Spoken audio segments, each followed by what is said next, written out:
Alright guys, this is News Listener by Angelo. Salamat po sa mga manonood at if hindi ka pa nakapag-subscribe, please hit the subscribe button.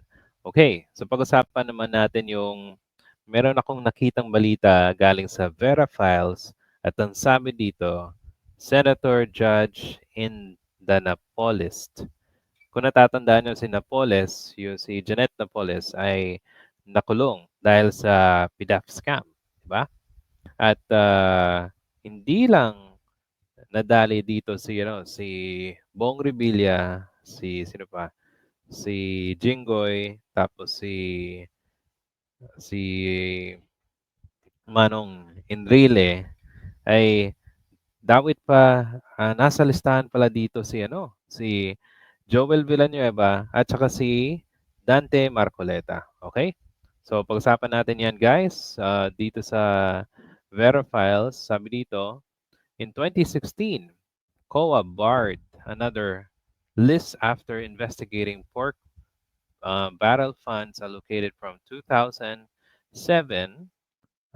to 2009 using the same modus operandi of channeling fake NGOs. Yun ang nangyayari before. Yung pag-transfer ng pera pupunta sa fake NGOs tapos makukuha pala ng politiko. Among the legislators were Senator Joel Villanueva at Rodante Marcoleta, who by 2016 represents the GIP party list. Okay, today, almost 10 years, Marcoleta and Villanueva never fully prosecuted because of their influences. Yan. Okay, if they were truly guilty plundering public money, they're scot-free when they should be in bars. Bars. Kasi mukhang yung Sagip Party List ay isa sa mga party list na kumbaga na ano ng PDAF scam noong 2016, okay? At sa dawit dito si Joel Villanueva. So punta tayo sa baba. Okay. So punta tayo sa pinaka-detalye, okay?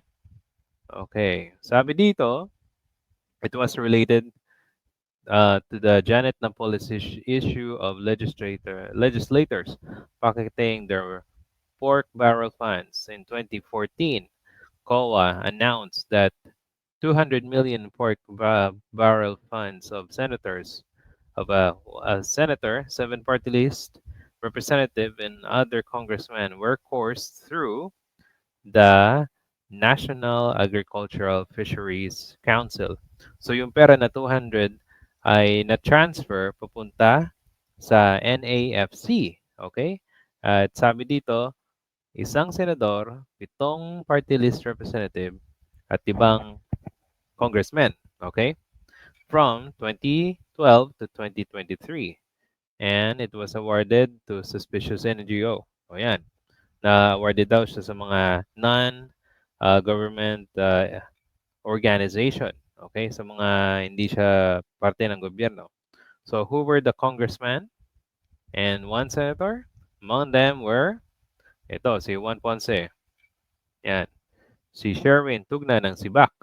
Ito yung Sibak ni tatay ni Joel. Diba? Yan, 2 million. Rodante Marcoleta, Alagad, 15 million, and several others. On basis, request of Secretary of Agriculture, the money was transferred to the NAFC. Take note, they were signed these individual letters, okay? So that means, yung pera na 45 million kay Juan Ponce Enrile, tapos yung kay 2 million, 15 million kay Marcoleta. And yung iba sa ibang mga politiko. O, di ba? Ang galing, no? Okay. So, meron palang issue to si Joel, tsaka si Rodante Marcoleta na hindi alam ng karamihan ng mga tao. Di ba? Ang sabi nila, wala daw, wala daw issue. Hindi raw corrupt. At papanagutin yung mga corrupt daw. Pero, involved pa rin, involved pa rin, pala siya sa mga, involved pala silang dalawa sa PDAF. Ang galing. Okay. So, the allocation were channeled to several NGO implemented livelihood projects. So, yung transfer ng pera, wala daw, no bidding took place. Okay? So, kung walang bidding, parang ano yan eh, under the table, di ba? And then, sabi dito, Marcoleta's project were vermicomposting, vegetable gardening. The COA, mismo ang COA nagsabi na he reported his projects having implemented in some barangays, Bulacan, Pampanga, Tarlac, at Rizal. So ah, sabi ng COA, inutusan niya yung National Agriculture Fisheries Council para ibalik yung pera.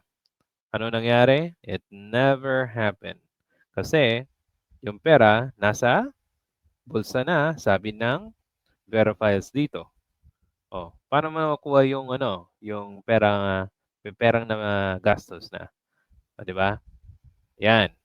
In 2016, COA barred another list on investigating pork barrel funds allocated in 2009 to 2007-2009 using the same modus operandi. So same, okay, na pag-transfer ng pera sa isang fake NGO. Alam niyo mga kung sinong involved? Yan, si Joel tsaka si Rodante Marcoleta. Oh, ano nangyari? Walang naparusahan, sila ay senador ngayon, 'di ba? Strike to na to kay Marcoleta. Pero yung mga tao, believe na believe sa kanya, 'di ba? Parang malinis. The audit report noted that Villanueva allocated his pork barrel funds when he was a SIBAC party list. So, party list pa siya to. In 2015, Ombudsman ordered preliminary investigation against Villanueva. O yun, nag-file ng investigation. I don't think may nangyari dito. Tapos, okay, Villanueva also nag-wrote daw siya ng letter para yung department to course the money. Okay, papunta sa isang National Agribusiness Corporation. Okay, tapos ano ba? Ayan. So, Ombudsman field investigation found that Villanueva's project did not have a project name. Aba, wala daw pangalan. At yung intended beneficiaries and benefit project description at yung project monitoring. At kung natatandaan nyo guys, si Villanueva ay nasa isang dynastic family dahil sa kanilang politiko doon sa Bulacan. Kung natatandaan nyo, taga Bulacan siya. Okay? Strike 2 para kay Villanueva. So, kung iisipin nyo, kung ang PDAF ay nasabi ng Korte Suprema na illegal at dapat hindi magpatuloy, pero yung mga na-involve ay nasa gobyerno pa rin. So nakakalungkot, 'di ba? Isipin mo yung pera na pumunta sa kanila, ano nangyari doon? Inutos ng COA na ibalik ang pera pero wala pa rin silang binabalik, 'di ba? So dito lang muna tayo. If you guys have any comments or you want to know more, you can go to the Vera Files website. Punta lang kayo sa uh, Facebook, tingnan nyo yung link and press, and then you can read more about it. Okay? So yan yung cover natin in terms of involved pala sila sa Napolis list. Okay, so guys, if you have any comments or suggestions, please like and subscribe, and I'll see you in the next video. Thank you.